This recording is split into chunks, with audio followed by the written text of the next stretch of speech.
تعالوا معنا يا شباب، اليوم بدنا نسوي فطيرة التفاح. بهاي الفطيرة استعملنا تفاح الأحمر، تقدر تجرب تفاح تاني بس هو اللي تفاح اللي نعتبره حلو. طبعا التفاح الأخضر شوية على حموضة، والتفاح الأصفر حلاوته غير.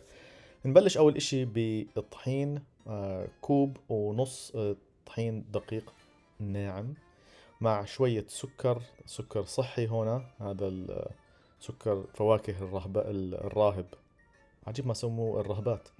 بعدين شوية ملح، وبنحطه بخلاط. ما راح نضيف الطحين كلياته مرة واحدة، بدنا اياه شوي شوي نضيفه. بدنا نستعمل هون زبدة، ما تدوب الزبدة، خلي الزبدة تكون باردة، وبتقطعها قطع صغيرة مشان لما نحطها بالخلاط تختلط مزبوط، بس ما بدناش اياه يكون دايب. وما معنا وقت كتير نشتغل فيه، فما تطول وانت عم تشتغل على هاي الشغلة. وهاي لقيناها احسن طريقة لهاي النوع الفطاير والعجينة اللي رح نشتغل عليها اليوم. كتير زاكية هاي الفطيرة. وبنحطها مرات مع بوظة، بوظة فانيلا، ويعني ممتاز. اشي ساخن اشي بارد رح يعجب الضيوف تبعونك والعيلة 100%. بنحطها بالخلاط، بتشوف هلا ضرب للون اصفر اكتر مشان الزبدة اللي حطيناها. وبتشوف كيف تقدر تشكلها بهذا الشكل. بعدين بتزيد كمان مرة، كمان كوب من الطحين. زي ما قلنا لكم بدنا نحط الطحين شوي شوي، عم نبنيها للعجينة هاي، زي كأنك خلاط شمينته بدك تبني، فما بتحطه كله مرة واحدة. بعدين بدنا نجيب 4 معالق كبيرة ماء مثلج مصقع، حتى مش بس مثلج، مصقع كتير بارد. كمان شوية راح يكون مفرز. فحطوهم فوق العجنة، وهلا من هون بلشوا تحركوا فيه. وما عم نحطه بالخلاط، بدنا اياه شوي شوي زي ما قلنا لكم، عم نبني العجينة هنا. فمشان هيك مرتي الحبيبة قاعدة بتغلب حالها شوي شوي مشان تطلع هاي الفطيرة أذكى فطيرة في الدنيا، من نوع التفاح طبعا. تقدر تسوي أشياء تانية، بس إحنا اليوم حبينا التفاح. أمريكان باي، هاي الأبل باي مع شوية بوظة، تطلع كتير زاكية. هاي الكمية بتطلع لكم فطيرتين مش وحدة. بس الحلاوة للموضوع هون إنه بتقدر تخبيهم بالفريزر تقريبا 3 أشهر. فإحنا راح نحط واحدة استعملناها لفطيرة العناب اللي فرجيناكم اياه من هون، هي الرابط. والثانية هلا عم نشتغل عليها اللي هي لفطيرة التفاح. واذا عملتوا انتم بتقدروا تخلوا واحدة لليوم وواحدة لاي وقت تاني بدكم اياه، فمش شرط تعملوا فطيرتين بنفس الوقت. شفتوا ما احلاهم. هلا بنحطها ببلاستيك زي ما قلنا لكم، تقدر تزتها بالفريزر معك 3 اشهر تستعملها. وحتى لو ما بدك يعني تخبيها، بدك تستعملها اليوم، زتها بالثلاجة ليوم واحد، خليها والثلاجة معك ل3 أيام، حتى مش بس يوم. شوف كيف بسرعة عملنا لكم سحر، وقشرنا كل التفاح اللي راح نستعمله. هلا هذا التفاح راح نستعمله للحشوة، مش لبرا التزيين.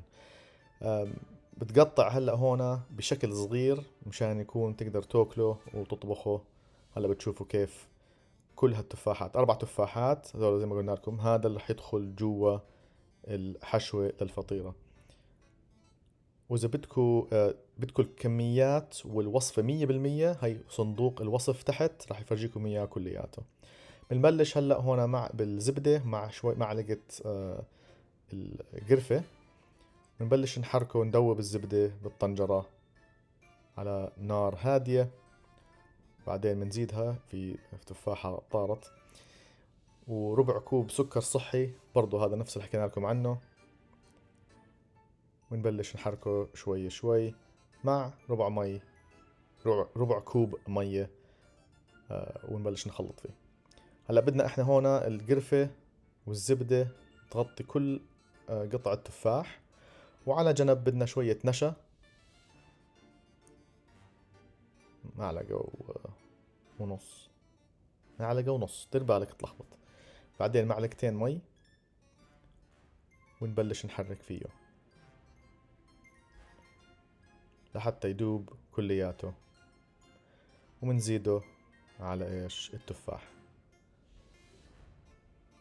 ضلك تحرك التفاح شوي، رح يعني يدبل معك. وهذا اللي بدنا اياه، انه ينطبخ شوي صغير مشان لما نحطه يكون ممتاز.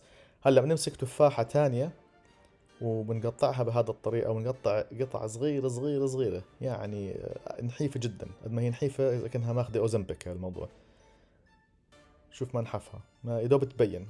بنزت لنا شوي طحين على الكاونتر، ونبلش شوي شوي نكبر العجينة اللي قلنا عملناها قبل شوي. هلا ما تقلق كثير إذا بتشوف الأطراف هيك بلشوا يتكسروا، عادي حط إيديك ورد ضبطهم زي ما هي. بس عم بحرك إيدي مشان أفرجيكم زي كأنه مش مبين بالفيديو يعني. هاي هون ببلش يتكسر عادي، ضبطه، تأكد إنه لسه في طحين مشان ما يلزق.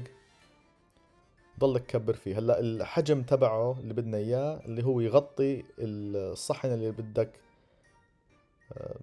تحطه بالفرن او تحط فيه الفطيرة. فيعني بدك حجم مناسب للصحن اللي عندك اياه، الحجم المناسب للصحن المناسب زي ما بقولوا. هاي هيك بدنا شوية اكبر شمال ويمين. ممتاز. هذه احلى اشي شفته انا لهلا كفكرة. شوف محلاه تمسكه يا زلمة. يعني في طباخين مرات عن جد بلهمونا اشكال، اشي مخيف مخيف جدا. انا كل شيء تعلمته بالطبخ شكلي تعلمته من مرتي. بحب احكي لكم انا سويت ذيك اليوم مسخن، اذا حابين تشوفوا رابط المسخن كمان على اليمين، ما لوش دخل في الموضوع، بس انا عملته هذاك اليوم وابني قال لي انه هذا اذكى مسخن اكله بحياته. حتى ابوي، يعني ابوي عجبه 100%.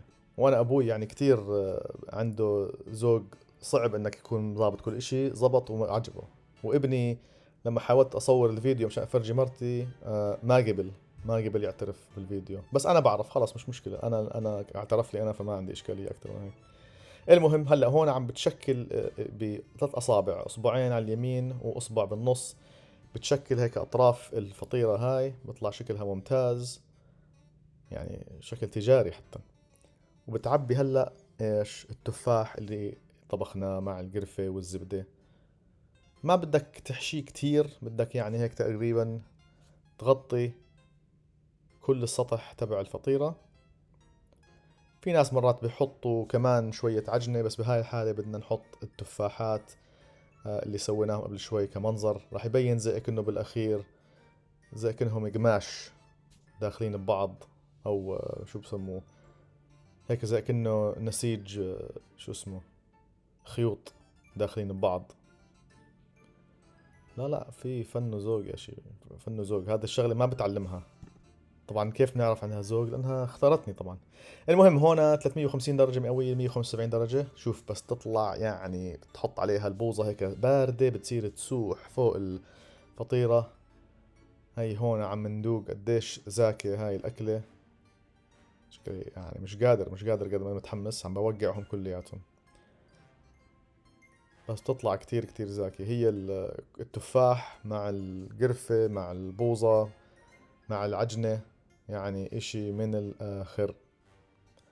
ادعوا لنا لما تعملوا هذا للعيلة. نشوف كيف لسانه طالع لبرا ما هو زاكي. وهذه هي فطيرة التفاح. اعملوها، احكوا لنا شو رأيكم فيها، واحكوا لنا شو رأي عائلتكم وحبايبكم لما يذوقوها. وصحتين يا شباب.